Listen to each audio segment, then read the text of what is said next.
Olá, boa tarde. Eu sou a professora Marilene Costa, do Centro Educacional Mosaico, e hoje a nossa aula é com o nono ano. Hoje nós iremos falar sobre ligações covalentes. É para dar continuidade à nossa aula. Nós já falamos de ligações iônicas e agora nós iremos falar sobre as ligações covalentes. A ligação covalente ela ocorre entre átomos de ametais e ametais e ametais e hidrogênio. Envolve o compartilhamento de elétrons. A ligação fica fraca devido à repulsão dos elétrons. Por quê? Quando eu compartilho, eu formo duas ligações, uma sigma e uma pi. E a ligação pi é a mais fraca, então ela tende a quebrar. Produz moléculas, origina os compostos moleculares. Como exemplo, eu tenho ali o bromo compartilhando com o bromo, formando um gás. Eu tenho o cloro compartilhando com o hidrogênio. Eu tenho cloro compartilhando com o carbono. A formação dos compostos covalentes entre ametal mais ametal. Ali eu tenho nitrogênio, que é da família 5, então ele necessita receber 3, fazendo uma substância com o cloro, que é da família 7, e necessita receber 1. Então o nitrogênio não pode doar os 5, nem o cloro pode doar os 7. Então, eles se uniram através de um compartilhamento de elétrons. Agora, por que isso? Porque, assim como na ligação iônica, todos têm que atingir a configuração de um gás nobre com 8 elétrons na sua última camada de valência. Para atingir o octeto, os dois se uniram, formando uma molécula de NCl3.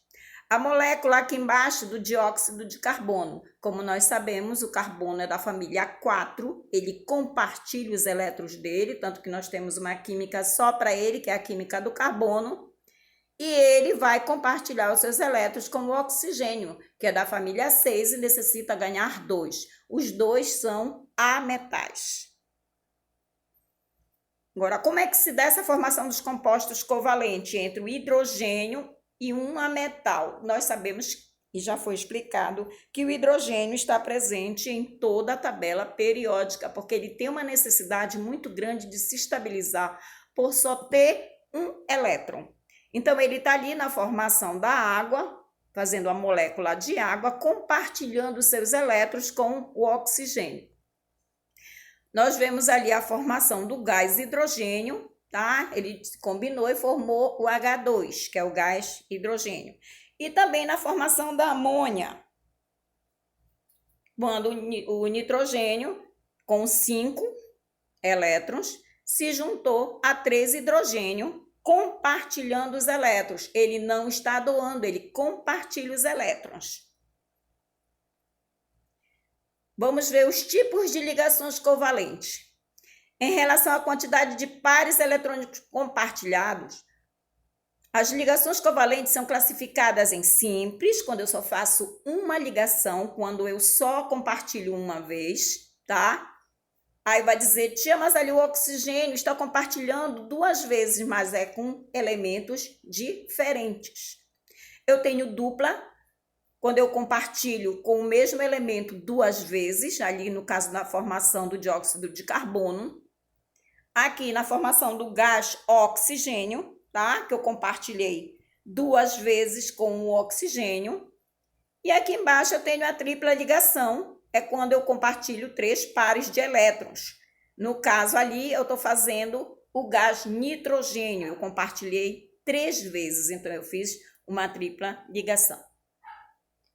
Aqui um caso muito especial de ligações covalentes, aí vocês vão ver lá no ensino médio, mas não me custa nada.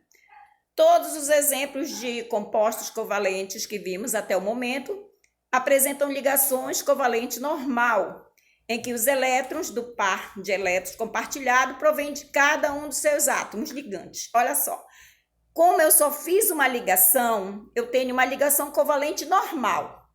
Eu compartilhei normal. Se eu fizer dupla, se eu fizer tripla, eu estou fazendo uma ligação covalente normal. Porém, há a dativa. Como é que isso ocorre? A ligação dativa, ela ocorre quando eu já me estabilizei E mesmo assim, o outro meu átomo necessita receber para se estabilizar. Então, eu peguei aqui o enxofre, que está se ligando a 2 átomos de oxigênio, sendo que o enxofre já fez uma dupla com o oxigênio, estabilizou o oxigênio com 8, também se estabilizou com 8. Mas, porém, o oxigênio está precisando ser estabilizado. Então, o enxofre, que é o elemento central, pegou 2 ligações, se fundiu com os elétrons do oxigênio e compartilhou, formando o dióxido de enxofre. Também nós vamos ver aqui no caso do ozônio, quando ele fez a mesma coisa. Ele pode fazer, porque é uma ligação dativa. É quando eu vou fundir os 2 elétrons e eles virarão só um e serve para os 2 elementos, certo? E a representação será uma dupla e uma seta dizendo que eu fundi os 2 elétrons. A representação dos compostos moleculares. Eu vou mostrar para vocês aqui a fórmula eletrônica, que é a estrutura de Newton. É quando a gente representa os elétrons, tá? Fica só representado os elétrons para dizer que eles estão sendo compartilhados. Essa é a fórmula eletrônica. Embaixo eu botei a fórmula estrutural plana, do jeito que ela se apresenta. Esses pauzinhos quer dizer que elas estão indo, representa as ligações, ok? Então, eu tenho a fórmula eletrônica, a fórmula estrutural e embaixo é a fórmula molecular. Ácido clorídrico, dióxido de enxofre e metano. Aqui eu vou falar para vocês sobre as propriedades dos compostos covalentes. São maus condutores de eletricidade.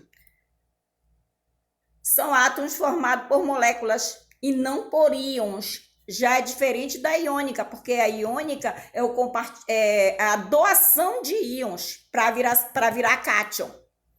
Então, aqui, não conduz eletricidade, mesmo ele dissolvido em água, ele continua sem conduzir eletricidade. Geralmente são insolúveis em água, mas eles são solúveis em solventes orgânicos. A maioria dos compostos covalentes apresenta baixa solubilidade em água, mas são muito solúveis em solventes orgânicos. Quer dizer o quê? Que eles não se dissolvem em água. Tente pegar uma tinta, você não vai conseguir dissolvê-la em água, só com solvente. A maioria dos compostos covalentes apresenta baixa solubilidade, né? No caso da gasolina, o naftaleno. O naftaleno é a nossa naftalina de dentro do nosso guarda-roupa. Ela vai sublimar, mas ela não vai derreter em água. E agora nós vamos para a nossa ligação metálica, que eu acho a mais simples. A ligação metálica ocorre entre átomos de metais. Eles se combinam. Elas formam um mar de elétrons. Fica todos os elétrons ali, um servindo ao outro. Origina ligas metálicas. Os metais, eles são bons condutores térmicos e de eletricidade e apresentam alto ponto de fusão e ebulição. Por que o mar de elétrons? A todo instante, eles perdem elétrons. Quando eles perdem, eles viram os cátions. E, ao mesmo tempo, eles capturam eles de volta. Aí, eles ficam neutros. E assim vai ficando sucessivamente, vai e volta. Tá? Os elétrons perdidos, eles se deslocam livremente pela estrutura. Por isso, os metais são excelentes condutores de energia. Eu vou dar um exemplo para vocês do ouro. Tia, por que eu vou ligar metal com metal? O ouro, quando é tirado da jazida, ele é 24 quilates. Para que você tenha o seu anel, o seu cordão, o seu brinco, ele tem que receber uma liga metálica de prata, de zinco, de cobre. Para quê? Para que ele tenha ductibilidade, para que ele seja maleável, para que ele possa formar chapas e assim ele poder dobrar.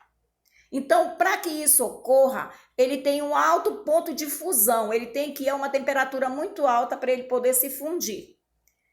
Quando ele funde, ele começa a ebulição, ele começa a ferver. Então, a partir daí é que ele é colocado para fazer a liga metálica e aí ele é colocado em pequenas formas onde ele vai ser moldado.